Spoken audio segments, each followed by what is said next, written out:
폐지 줍던 할머니께 건넨 국밥 한 그릇이 불러온 50억 자산의 기적, 이 이야기는 실화를 바탕으로 재구성되었습니다.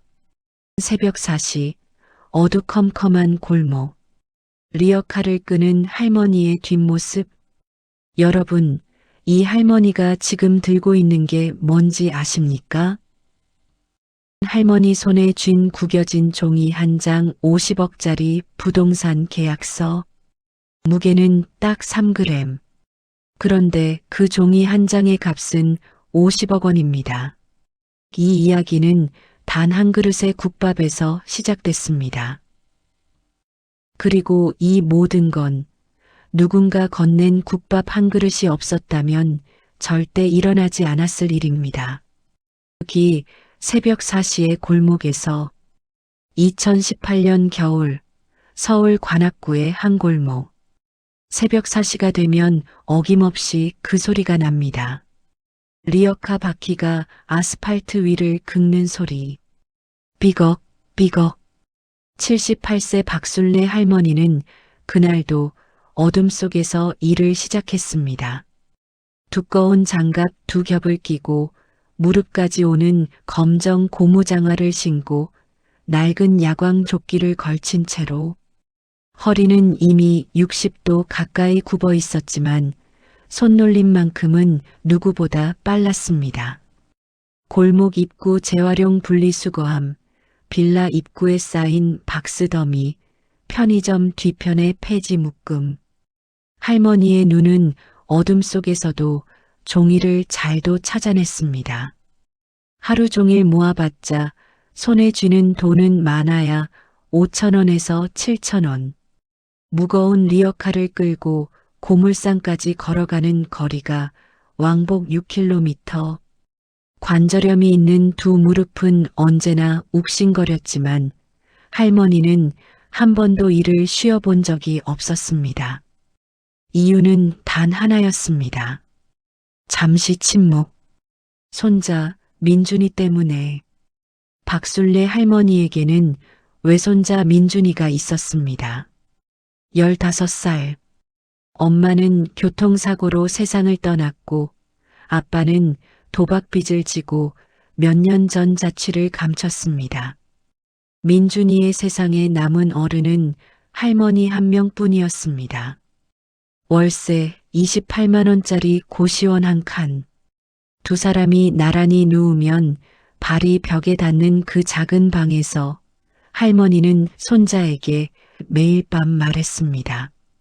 민준아, 할머니가 꼭 대학 보내줄게. 걱정하지 마라. 민준이는 대답 대신 할머니의 굽은 등을 바라보며 입술을 꾹 깨물었습니다. 그해 12월 어느 날 아침이었습니다. 새벽 내내 일하고 고물상에서 3,200원을 받아 쥔 할머니는 발걸음이 잘 떼어지지 않았습니다. 며칠째 아무것도 먹지 못한 상태였습니다. 민준이가 먹어야 했으니까. 학교 급식이 있는 날은 괜찮지만 방학 중에는 하루 2끼를 사줄 형편이 안 됐습니다. 할머니는 고물상 골목 끝에 있는 허름한 국밥집 앞에서 멈췄습니다. 박씨국밥이라는 손으로 쓴 간판. 창문 너머로 하얀 김이 모락모락 올라오는 뚝배기가 보였습니다. 할머니는 오래 서 있었습니다. 들어갈 수가 없었습니다.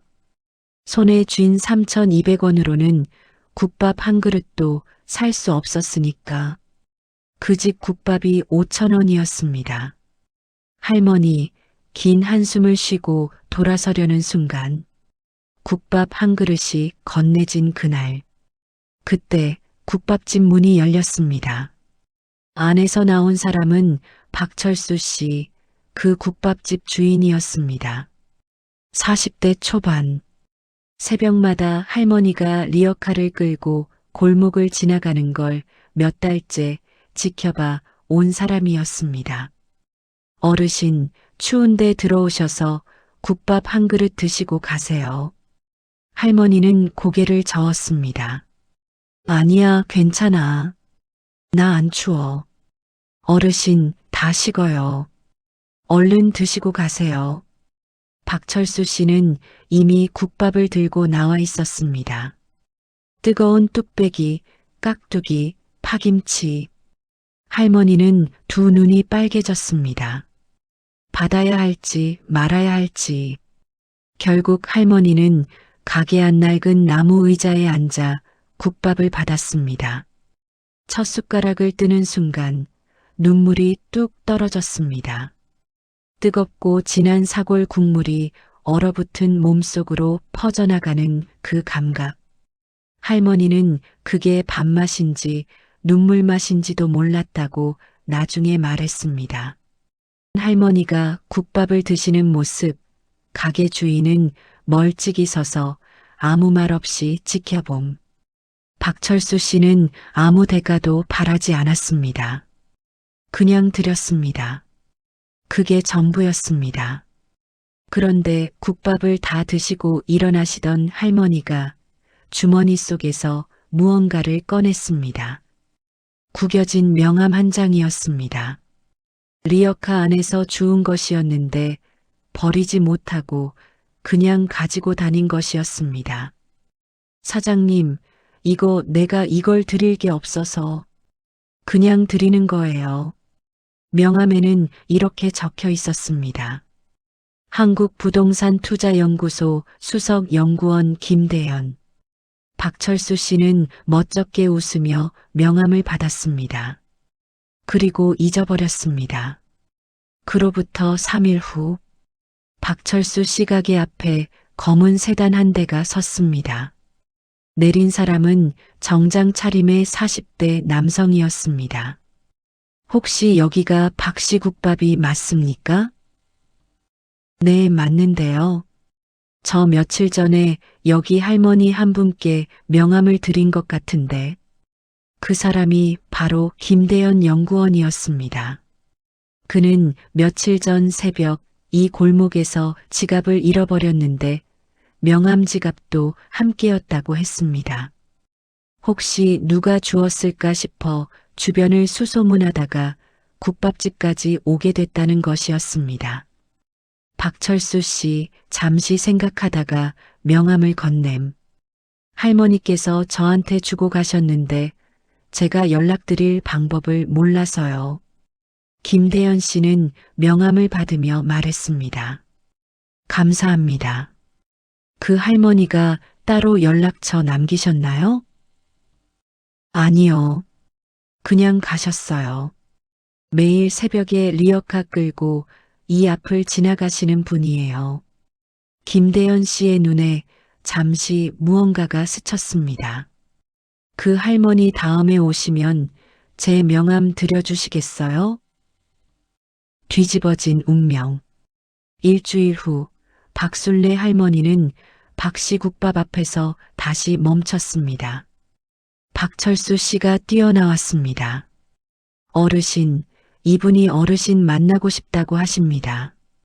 옆에 서 있던 김대현 씨가 고개를 숙였습니다.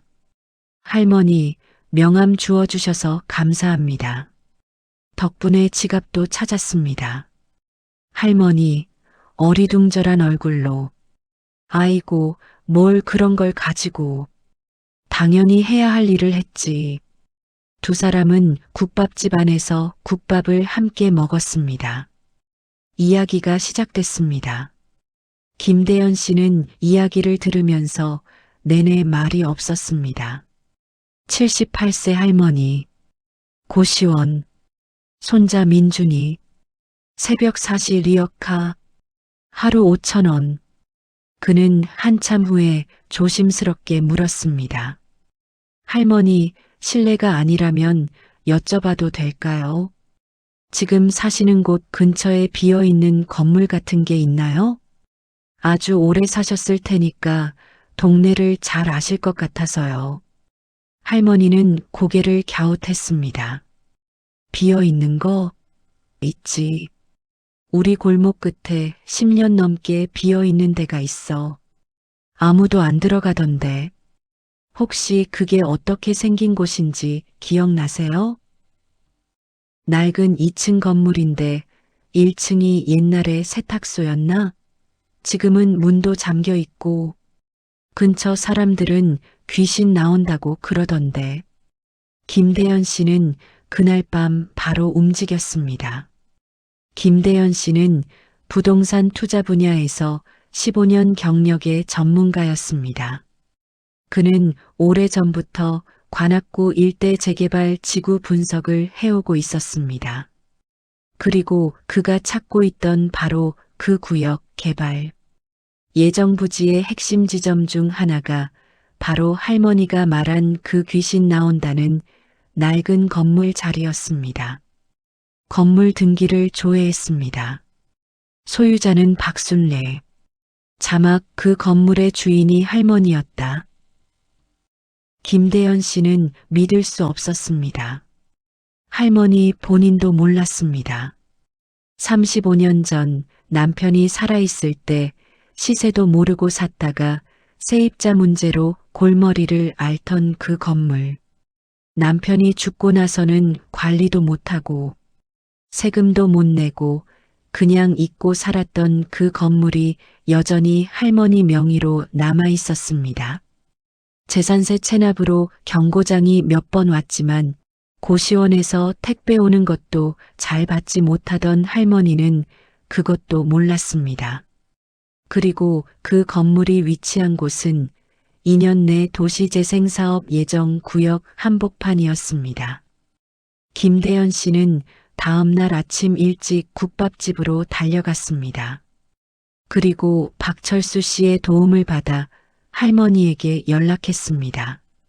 두 사람이 함께 할머니 앞에 앉았을 때 김대현 씨는 서류 한 장을 내밀었습니다. 할머니, 이 건물이 할머니 것 맞죠? 할머니는 서류를 들고 눈을 찡그렸습니다. 이게 내 거 맞네. 맞는데 이게 왜요? 할머니, 이 건물 지금 감정가가 얼마인지 아세요? 그걸 내가 어떻게 알아? 그냥 낡은 건물인데. 할머니 37억입니다. 할머니가 서류를 내려놓았습니다. 그리고 말했습니다. 그게 무슨 말이야? 그날 이후 석 달이 걸렸습니다. 체납세금 정리, 등기 확인, 건물 감정, 법무사 상담. 김대현 씨는 무보수로 모든 절차를 도왔습니다. 그는 전문가였고 할머니에게 아무것도 받지 않겠다고 처음부터 말했습니다. 박철수 씨는 그 석 달 동안 매일 할머니에게 국밥을 드렸습니다. 돈을 받지 않고 할머니는 그 두 사람이 무서웠다고 나중에 말했습니다. 이렇게 잘해주는 사람들이 세상에 있을 리가 없다고 생각했다고. 그런데 그 두 사람은 끝까지 아무것도 요구하지 않았습니다. 2019년 봄, 건물은 도시재생사업 시행사에 37억에 매각됐습니다. 체납 세금과 각종 비용을 제하고 할머니 손에 들어온 돈은 약 32억 원. 거기에 인근 소형 아파트와 상가에 재투자한 자산을 합산하면 2021년 기준 총 자산은 약 50억 원에 이르게 됐습니다. 화면 리어카, 고시원, 그리고 새 아파트 열쇠, 국밥 한 그릇의 값. 박순례 할머니는 지금 서울 외곽의 작은 아파트에 삽니다. 손자 민준이는 2022년 서울 소재대학에 입학했습니다. 입학식 날 할머니는 교정 앞에서 민준이 손을 꼭 잡고 말했습니다. 민준아, 할머니가 약속 지켰지? 민준이는 대답 대신 울었습니다. 할머니도 울었습니다. 마이너스 마이너스 마이너스. 박철수 씨의 박씨국밥은 지금도 그 자리에 있습니다. 할머니는 한 달에 한 번 어김없이 그 국밥집에 갑니다. 이제는 리어카가 아닌 버스를 타고 그리고 언제나 가장 먼저 하는 말이 있습니다. 사장님, 국밥 2그릇 주세요. 한 그릇은 저 주시고, 한 그릇은 오늘 추운 데서 일하시는 분께 그냥 드려요. 박철수 씨는 그 말을 들을 때마다 눈이 빨개진다고 합니다. 김대현 씨는 그 이후로 한 가지 일을 더 하기 시작했습니다. 자신이 담당하는 재개발 구역 인근의 폐지 수거 어르신들이 혹시 자신도 모르는 부동산 자산을 갖고 있는 경우가 있는지 무료로 조사해주는 봉사를 시작한 것입니다. 지금까지 그를 통해 자신의 자산을 되찾은 어르신이 12분. 그 총 자산 규모는 100억을 넘어섰습니다. 이 이야기를 처음 전해 들었을 때 저는 한참을 멍하니 있었습니다. 50억이라는 숫자보다 그 시작이 국밥 한 그릇이었다는 사실이 자꾸만 머릿속을 맴돌았습니다. 국밥값 5,000원. 누군가 그냥 아무 이유 없이 아무 대가도 바라지 않고 건넨 그 5,000원짜리 국밥 한 그릇이 어떻게 흘러서 한 노인의 생을 바꿨는지, 그리고 그 노인이 또다시 누군가에게 국밥을 돌리고 있는지, 어쩌면 선함이라는 건 이런 게 아닐까요? 내가 기억하지 못해도 누군가의 어딘가에서 계속 흘러가는 것. 리어카 바퀴 소리처럼, 새벽 골목에 찬 바람처럼, 아무도 보지 않는 자리에서도 멈추지 않는 것. 당신이 오늘 건넨 따뜻한 말 한마디, 그 말이 누군가의 50억이 될 수도 있습니다. 박술래 할머니는 오늘도 새벽에 일어납니다. 하지만 이제 리어카를 끌지 않습니다. 대신 손자가 학교 가기 전 둘이서 같이 밥을 먹습니다. 뜨거운 밥, 따뜻한 국, 할머니가 만든 된장찌개. 민준이가 말합니다. 할머니 된장찌개가 제일 맛있어. 할머니가 말합니다. 그래, 많이 먹어라. 아침 햇살이 들어오는 작은 식탁. 마주 앉은 두 사람. 이 이야기는 실화를 바탕으로 재구성되었습니다. 감사합니다. 구독과 좋아요 부탁드립니다.